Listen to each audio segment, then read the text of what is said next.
शिव पुराण श्री रुद्र संहिता द्वितीय खंड 12वां अध्याय। दक्ष की तपस्या। नारद जी ने पूछा, हे ब्रह्मा जी, उत्तम व्रत का पालन करने वाले प्रजापति दक्ष ने तपस्या करके देवी से कौन सा वरदान प्राप्त किया और वे किस प्रकार दक्ष की कन्या के रूप में जन्मी। ब्रह्मा जी बोले, हे नारद, मेरी आज्ञा पाकर प्रजापति दक्ष क्षीर सागर के उत्तरी तट पर चले गए। वे उसी तट पर बैठकर देवी उमा को अपनी पुत्री के रूप में प्राप्त करने के लिए उन्हें हृदय से स्मरण करते हुए तपस्या करने लगे।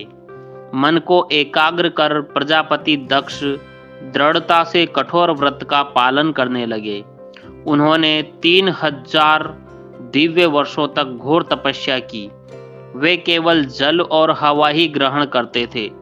तत्पश्चात देवी जगदम्बा ने उन्हें प्रत्यक्ष दर्शन दिए। कालिका देवी अपने सिंह पर विराजमान थी। उनकी श्यामल कांति व मुख अत्यंत मोहक था। उनकी 4 भुजाएं थी। वे एक हाथ में वरद, दूसरे में अभय, तीसरे में नीलकमल और चौथे हाथ में खड्ग धारण किए हुए थी। उनके दोनों नेत्र लाल थे और केश लंबे व खुले हुए थे। देवी का स्वरूप बहुत ही मनोहारी था। उत्तम आभा से प्रकाशित देवी को दक्ष और उनकी पत्नी ने श्रद्धा पूर्वक नमस्कार किया। उन्होंने देवी की श्रद्धा भाव से स्तुति की। दक्ष बोले, हे जगदम्बा, भवानी, कालिका, चंडिके, महेश्वरी, मैं आपको नमस्कार करता हूँ। मैं आपका बहुत आभारी हूँ जो आपने मुझे दर्शन दिए हैं। हे देवी, मुझ पर प्रसन्न होइए। ब्रह्मा जी ने कहा, हे नारद, देवी जगदम्बा ने स्वयं ही दक्ष के मन की इच्छा जान ली थी। वे बोली, दक्ष, मैं तुम्हारी तपस्या से बहुत प्रसन्न हूँ। तुम अपने मन की इच्छा मुझे बताओ, मैं तुम्हारे सभी दुखों को अवश्य दूर करूंगी। तुम अपनी इच्छा अनुसार वरदान मांग सकते हो। जगदम्बा की यह बात सुनकर प्रजापति दक्ष बहुत प्रसन्न हुए और देवी को प्रणाम करने लगे।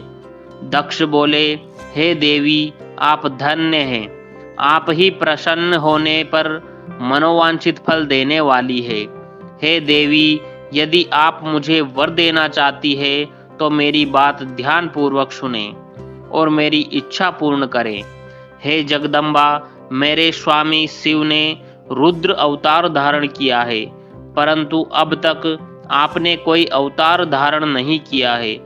आपके सिवा कौन उनकी पत्नी होने योग्य है।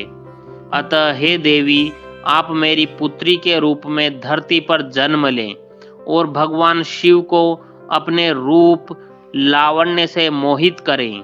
हे जगदम्बा, आपके अलावा कोई भी शिव जी को कभी मोहित नहीं कर सकता।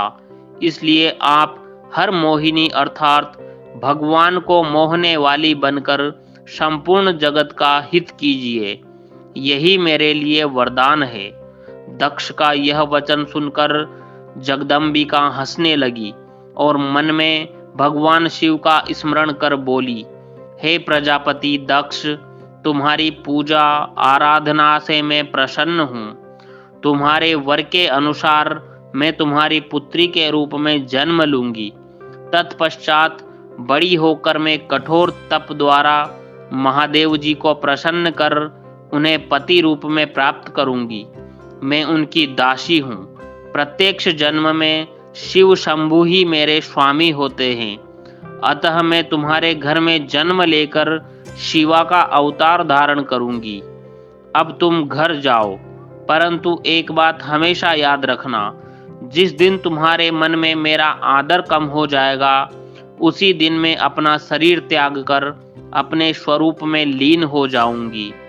यह कहकर देवी जगदम्बिका वहां से अंतर्धान हो गई तथा प्रजापति दक्ष सुखी मन से घर लौट आए।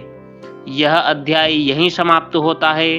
अगला अध्याय देखने के लिए चैनल पर बने रहें। अभी तक चैनल को सब्सक्राइब नहीं किया है तो चैनल को सब्सक्राइब जरूर कर लें ताकि आने वाली वीडियो का नोटिफिकेशन आपको मिल सके।